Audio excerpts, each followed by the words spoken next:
इस अध्याय में हम विश्व की प्रमुख कृषि फसलों के उत्पादन तथा उनके आयात निर्यात से जुड़े महत्वपूर्ण आंकड़ों को समझेंगे। हम जानेंगे कि गेहूं, चावल, मक्का, कपास, गन्ना, चाय और कॉफी जैसी फसलों के प्रमुख उत्पादक देश कौन से हैं तथा अंतर्राष्ट्रीय व्यापार में इनकी क्या भूमिका है। ये आंकड़े हमें वैश्विक कृषि के स्वरूप और विभिन्न देशों की कृषि आर्थिक स्थिति को समझने में मदद करते हैं। साथ ही यह विषय प्रतियोगी परीक्षाओं की दृष्टि से भी अत्यंत महत्वपूर्ण है। बिल्कुल।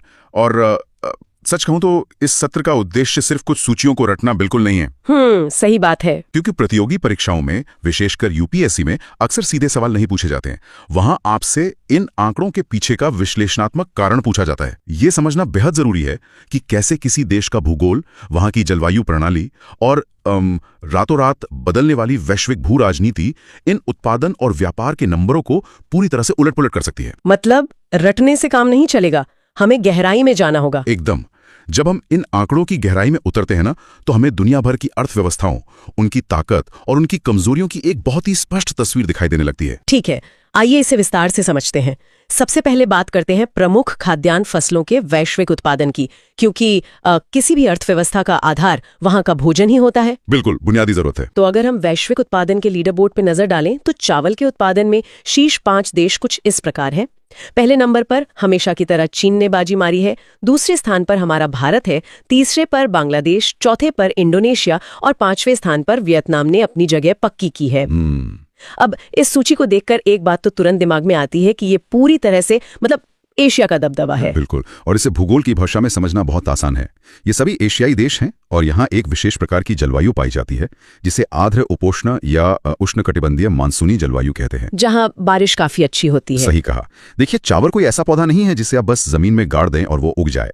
इसे अपने शुरुआती विकास के चरणों में बहुत अधिक मात्रा में पानी की आवश्यकता होती है। खेतों में पानी भरा रहना चाहिए।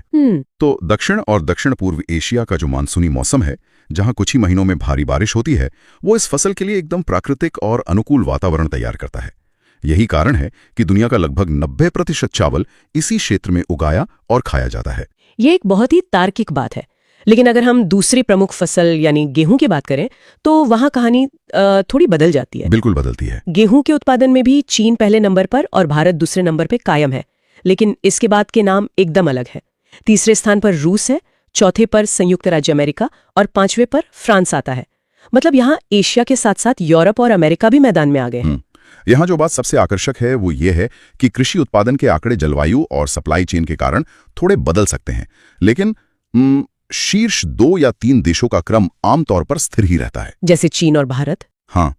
अब गेहूं और चावल में एक बुनियादी फर्क है। गेहूं एक शीतोष्ण जलवायु यानी टेम्परेट क्लाइमेट की फसल है। इसे पकने के लिए ठंडे मौसम और बहुत ही हल्की बारिश की जरूरत होती है। इसीलिए हम रूस, अमेरिका के प्रेरी मैदानों और फ्रांस को इस सूची में शीर्ष पर देखते हैं। अच्छा, तो जलवायु ही मुख्य कारण है।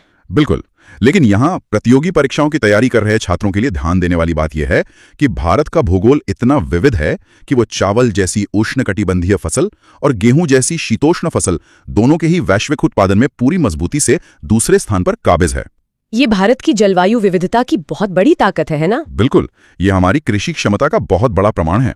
इसके बाद अगर हम मक्का की ओर बढ़ें तो गेहूं और चावल के बाद ये दुनिया का तीसरा सबसे ज्यादा उगाया जाने वाला खाद्यान्न है। मक्का के उत्पादन में संयुक्त राज्य अमेरिका चार्ट में सबसे ऊपर बैठा है। उसके बाद चीन, फिर दक्षिण अमेरिका से ब्राजील और अर्जेंटीना आते हैं और 5वें नंबर पर भारत का स्थान है। मक्का को लेकर अक्सर लोगों के दिमाग में एक अलग ही छवि होती है। सही कहा। देखिए, मक्का मूल रूप से अमेरिकी महाद्वीप का ही पौधा है, इसलिए अमेरिका का वहां शीर्ष पर होना कोई ऐतिहासिक आश्चर्य नहीं है। लेकिन यहाँ एक बहुत बड़ा आर्थिक अंतर समझना जरूरी है। वो क्या? पश्चिमी देशों में जैसे कि अमेरिका में मक्का का ज्यादातर उपयोग सीधे इंसानों के खाने के लिए नहीं होता, बल्कि इसका एक बहुत बड़ा हिस्सा पशुओं के चारे और बायो इथेनॉल बनाने में खप जाता है। ओह, जबकि हमारे यहाँ? हाँ, जबकि विकासशील देशों में ये सीधे तौर पर एक बहुत ही महत्वपूर्ण और सस्ता खाद्यान्न है जो लाखों लोगों का पेट भरता है। रुकिए, ये तो हुए खाद्यान्न जो पेट भरते हैं।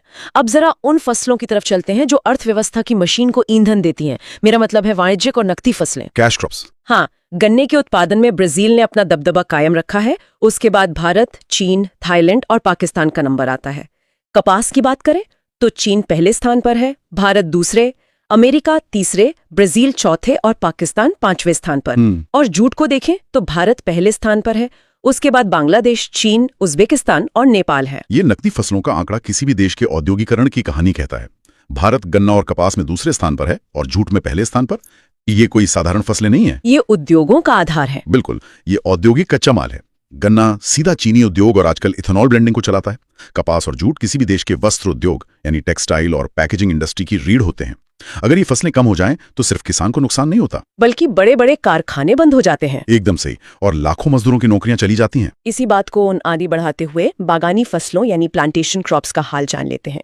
चाय के उत्पादन में चीन पहले नंबर पर है, भारत दूसरे, फिर केन्या, श्रीलंका और तुर्किया है। कॉफी में ब्राजील शीर्ष पर है, वियतनाम दूसरे, कोलंबिया तीसरे, इंडोनेशिया चौथे और अफ्रीका से इथियोपिया 5वें स्थान पर है। प्राकृतिक रबर में थाईलैंड, इंडोनेशिया, वियतनाम, भारत और चीन शीर्ष 5 में है। इन देशों के नाम सुनते ही दिमाग में एक खास तरह का नक्शा बन जाता है। भूमध्य रेखा के आसपास का नक्शा। बिल्कुल, इक्वेटर के आसपास का। इन बागानी फसलों के लिए एक बहुत ही विशिष्ट उष्ण और उपोष्ण जलवायु की आवश्यकता होती है। इन्हें भारी वर्षा तो चाहिए, लेकिन जड़ों में पानी रुकना नहीं चाहिए। और तापमान का संतुलन भी जरूरी होगा। हाँ, तापमान का एक सही संतुलन बहुत जरूरी है। इसीलिए हम देखते हैं कि भूमध्य रेखा के आसपास या उष्णकटिबंधीय क्षेत्रों वाले देश जिनके पास पहाड़ी ढलान है, वही इन सूचियों में हावी हैं। यहाँ पर चीजें सच में बहुत दिलचस्प होने वाली हैं, क्योंकि अब हमारे पास खाद्य एवं कृषि संगठन यानी FAO और अन्य अंतर्राष्ट्रीय संस्थाओं के बिल्कुल नवीनतम 2023-2024 के अद्यतन आंकड़े हैं। ये बहुत जरूरी है। हाँ, क्योंकि कई बार पुरानी किताबें पढ़ने से परीक्षा में नुकसान हो जाता है, इसलिए ये नए आंकड़े असली गेम चेंजर हैं। एकदम सही। नवीनतम आंकड़े और उनमें होने वाले बदलाव ही अक्सर परीक्षा में ट्रैप या फंसाने वाले सवाल बनकर आते हैं। तो शुरुआत करते हैं एक ऐसी फसल से जिसके बारे में शायद ज्यादा चर्चा नहीं होती है, अरंडी तेल बीज यानी कैस्टर ऑयल सीड। नवीनतम आंकड़ों के अनुसार इस क्षेत्र में भारत का एकाधिकार है। ये एक बहुत बड़ा तथ्य है। वैश्विक उत्पादन में भारत की हिस्सेदारी लगभग 85 से 90% के बीच है, जो कि करीब 19.79 लाख टन बैठती है। मोजाम्बिक दूसरे और ब्राजील तीसरे स्थान पर तो हैं, लेकिन वे भारत से इतने पीछे हैं कि उनकी तुलना भी नहीं की जा सकती। ये इतना महत्वपूर्ण क्यों है? क्योंकि अरंड का तेल सिर्फ बालों में लगाने के काम नहीं आता। ये एक उच्च श्रेणी का औद्योगिक लुब्रिकेंट है। इसका उपयोग एविएशन इंडस्ट्री में हवाई जहाजों के इंजनों से लेकर भारी मशीनरी और यहाँ तक कि कई जीवन रक्षक दवाइयों और सौंदर्य प्रसाधनों में होता है। मतलब ये रणनीतिक रूप से बहुत अहम है। बिल्कुल, ऐसे महत्वपूर्ण औद्योगिक रसायन के कच्चे माल पर भारत का पूर्ण एकाधिकार होना वैश्विक आपूर्ति श्रृंखला में भारत की एक बहुत बड़ी रणनीतिक ताकत है। ये सचमुच हैरान करने वाला है। इसी तरह अगर हम केले के उत्पादन को देखें तो भारत लगभग 35 से 36.6 मिलियन टन के साथ नंबर 1 पर है। उसके बाद चीन, इंडोनेशिया, नाइजीरिया और इक्वाडोर आते हैं। नारियल की बात करें तो इंडोनेशिया पहले स्थान पर है, फिलीपींस दूसरे और भारत तीसरे स्थान पर है। केले और नारियल के ये आंकड़े भारत के तटीय और दक्षिण भारतीय राज्यों की ग्रामीण अर्थव्यवस्था की जीवन रेखा को दर्शाते हैं। वहां का पूरा सामाजिक आर्थिक ढांचा इन फसलों के इर्द गिर्द बुना हुआ है। एक और पैटर्न जो इन नए आंकड़ों में बार बार उभर कर आ रहा है वो है तंबाकू, रेशम, चाय, मूंगफली और फल उत्पादन। इन सभी में चीन प्रथम स्थान पर है और भारत ठीक उसके पीछे द्वितीय स्थान पर। हाँ, ये एक बहुत स्पष्ट ट्रेंड है। हालांकि रेशम के मामले में उज्बेकिस्तान, वियतनाम और थाईलैंड भी प्रमुख उत्पादक हैं और चाय में चीन की हिस्सेदारी लगभग 47% है, जबकि भारत की 20%। लेकिन ये चीन नंबर 1 और भारत नंबर 2 का सिलसिला काफी लंबा है। अगर हम इसे व्यापक संदर्भ से जोड़कर देखें तो ये केवल कृषि का मामला नहीं रह जाता। ये जनसांख्यिकी यानी डेमोग्राफी का सीधा परिणाम है। मतलब दोनों देशों की विशाल आबादी। बिल्कुल, दुनिया की 2 सबसे बड़ी आबादी वाले देश अपनी इस विशाल जनसंख्या की घरेलू मांग को पूरा करने के लिए कृषि पर कितनी तीव्रता से निर्भर हैं, ये उसका सबूत है। चीन और भारत के बीच ये प्रतिस्पर्धा लगभग हर बड़ी फसल में इसीलिए दिखाई देती है क्योंकि दोनों ही देशों को अपने अरबों नागरिकों का पेट भरना है और अपनी इंडस्ट्रीज को चलाना है। अब मक्का के नवीनतम 2023-2024 के आंकड़ों पर आते हैं, जहां एक बहुत बड़ा उलटफेर हुआ है। अमेरिका, चीन, ब्राजील और अर्जेंटीना के बाद अब भारत मक्का उत्पादन में दुनिया के शेष 5 देशों में शामिल हो गया है। ऐसा अचानक कैसे हो गया? ये एक बहुत ही शानदार उदाहरण है कि कैसे यूपीएससी में करंट अफेयर्स को कृषि से जोड़कर पूछा जा सकता है। इसके पीछे की वजह विशुद्ध रूप से भू राजनीतिक है, जलवायु नहीं। भू राजनीतिक? हाँ, यूक्रेन जो यूरोप का ब्रेड बास्केट कहलाता था और दुनिया का एक बहुत प्रमुख मक्का उत्पादक हुआ करता था, युद्ध की विभीषिका झेल रहा है। युद्ध के कारण यूक्रेन के खेतों में उत्पादन गिरा और आपूर्ति श्रृंखला प्रभावित हुई। बिल्कुल, और ब्लैक सी के व्यापारिक मार्ग बाधित होने से उसकी आपूर्ति श्रृंखला टूट गई। दुनिया भर में मक्के की कमी हुई, कीमतें बढ़ी और इसका सीधा फायदा भारतीय किसानों और निर्यातकों को मिला। यह स्पष्ट करता है कि कैसे पूर्वी यूरोप में चलने वाली गोलियां सीधे तौर पर भारत के कृषि सूचकांकों को ऊपर उठा सकती हैं। यह एक बेहतरीन इंसाइट है। अब इस वैश्विक परिदृश्य से थोड़ा बाहर निकलते हैं और भारत के भीतर चलते हैं। राज्यवार रैंकिंग पर एक नजर डालते हैं। अगर हम चावल की बात करें तो शीर्ष 3 राज्य हैं पश्चिम बंगाल, उसके बाद उत्तर प्रदेश और फिर पंजाब। पश्चिम बंगाल ऐसा क्या अलग कर रहा है? पश्चिम बंगाल का भूगोल इसका उत्तर है। गंगा और ब्रह्मपुत्र का जो विशाल डेल्टा क्षेत्र है, वहां की जलोढ़ मिट्टी यानी एलुवियल सॉइल चावल के लिए वरदान है। जहां पानी की प्रचुरता है। हाँ, वहां पानी कितनी प्रचुरता है और मौसम इतना अनुकूल है कि किसान साल में चावल की एक नहीं बल्कि 3-3 फसलें उगा लेते हैं, जिन्हें स्थानीय भाषा में औस, अमन और बोरो कहा जाता है। और गेहूं की बात करें तो यहाँ उत्तर प्रदेश पहले स्थान पर है, मध्य प्रदेश दूसरे और पंजाब तीसरे स्थान पर। मक्का में कर्नाटक, मध्य प्रदेश और महाराष्ट्र शीर्ष 3 राज्य हैं। गन्ने में भी उत्तर प्रदेश पहले नंबर पर है, महाराष्ट्र दूसरे और कर्नाटक तीसरे स्थान पर। उत्तर प्रदेश गेहूं और गन्ने में इतना हावी क्यों है? हरित क्रांति का एक बहुत बड़ा प्रभाव इस क्षेत्र पर पड़ा था।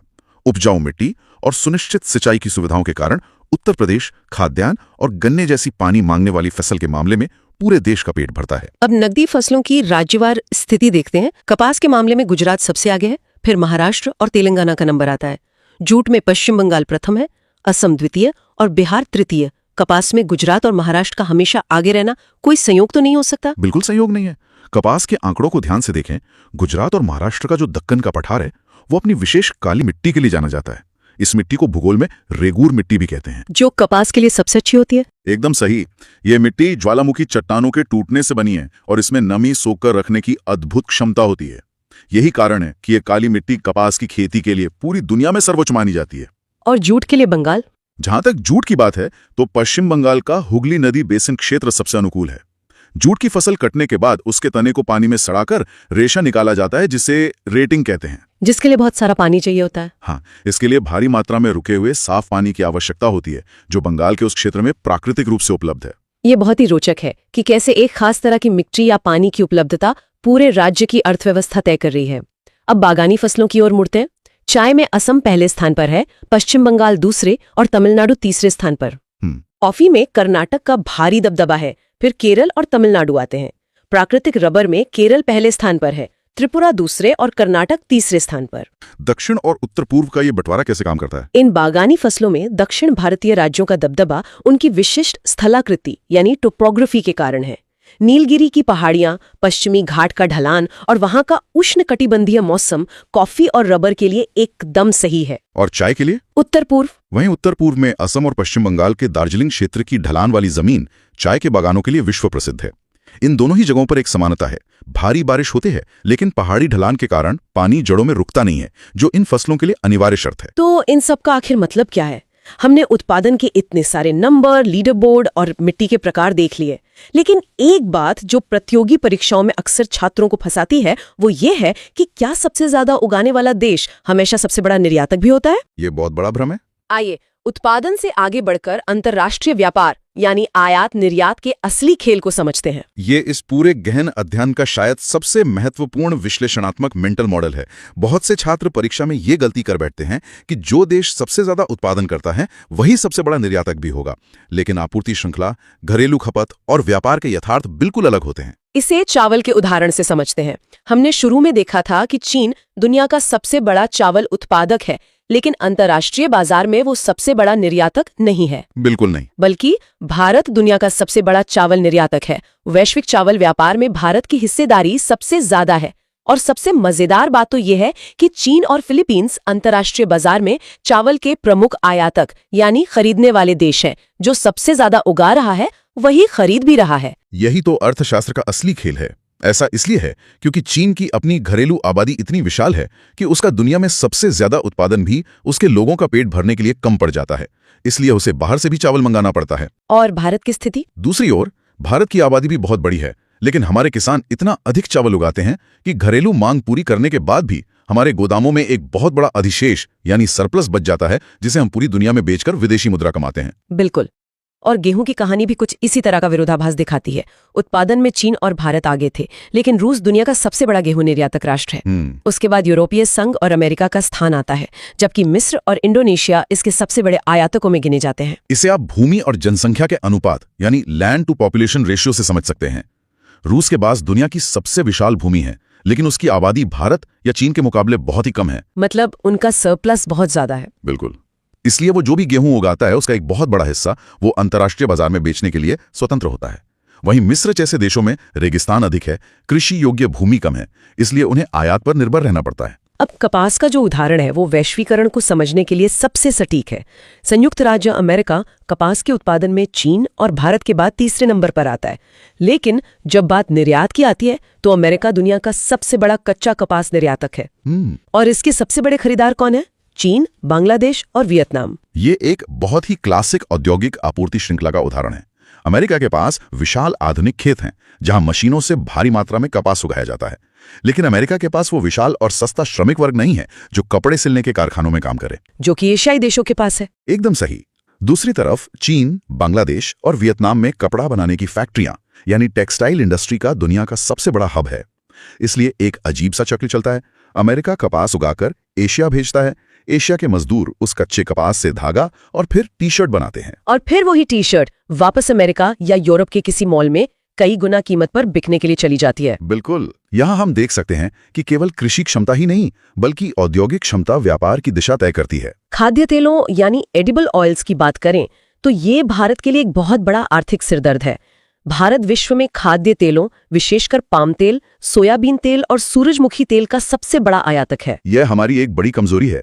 भारत मुख्य रूप से इंडोनेशिया और मलेशिया से पाम तेल तथा अर्जेंटीना और ब्राजील से सोयाबीन तेल मंगाता है। भारत जैसा कृषि प्रधान देश तेल के लिए दूसरों पर इतना निर्भर क्यों है? ये भारत की कृषि नीति और अर्थव्यवस्था की एक बड़ी चुनौती है।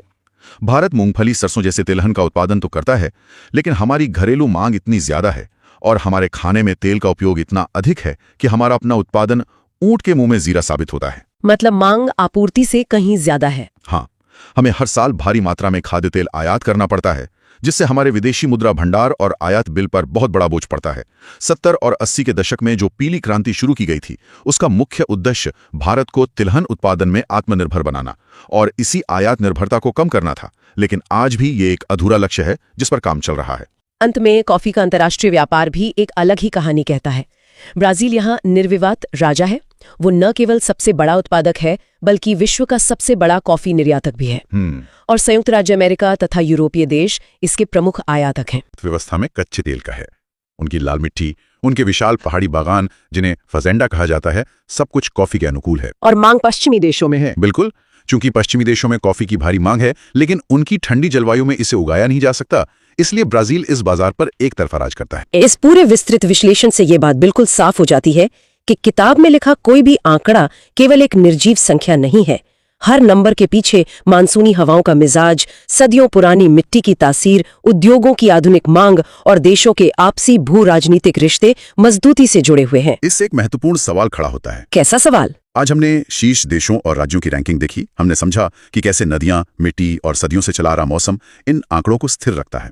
लेकिन एक बड़ा विचारणीय प्रश्न यह है कि आने वाले दशक में जलवायु परिवर्तन और पानी की बढ़ती कमी इन स्थिर आंकड़ों को कैसे उलट-पुलट कर सकती है। ये तो सच में सोचने वाली बात है। जब बारिश का पैटर्न बदलेगा और तापमान बढ़ेगा, तो क्या आज के शीर्ष उत्पादक कल भी अपना स्थान बचा पाएंगे, या हमें वैश्विक कृषि के लीडर बोर्ड पर एक नया ही नजारा देखने को मिलेगा? ये एक ऐसा विचार है जिस पर भविष्य की नीतियां बनाने वालों और इसे पढ़ने वाले हर छात्र को गंभीरता से सोचना चाहिए।